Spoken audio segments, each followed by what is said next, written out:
ஓசூரில் தமிழ்நாடு பிராமணர் சங்கம் சார்பில் உடுப்பி ஸ்ரீ பெஜாவார் மடத்தின் மடாதிபதி பூஜ்ய ஸ்ரீ விஸ்வ பிரசன்ன தீர்த்த சுவாமிஜிக்கு குருவந்தனம் மற்றும் அவதாரதன விழா வெகு விமரிசையாக நடைபெற்றது. கிருஷ்ணகிரி மாவட்டம் ஓசூரில் தமிழ்நாடு பிராமணர் சங்கம் சார்பில் உடுப்பி ஸ்ரீ பெஜாவார் மடத்தின் மடாதிபதி பூஜ்ய ஸ்ரீ விஸ்வ பிரசன்ன தீர்த்த சுவாமிஜிக்கு குருவந்தனம் மற்றும் அவரது 38வது அவதார தின விழா நடைபெற்றது. முன்னதாக தனியார் பள்ளியில் நடைபெற்ற விழாவில் சிறுவர்களின் வேத மந்திரங்கள் முழங்க குத்துவிளக்கு ஏற்றி தொடக்கி வைத்தனர்.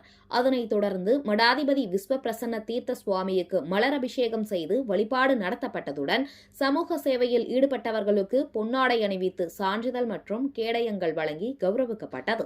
இவ்விழாவில் சென்னை உயர்நீதிமன்ற மதுரை கிளை நீதிபதி GR சுவாமிநாதன், சிட்டி யூனியன் வங்கி செயல் அலுவலர் விஜயானந்த், பெங்களூர் BSNL உதவி பொது மேலாளர் குருபிரசாத் ஆச்சார் உள்ளிட்டோர் கலந்து கொண்டனர்.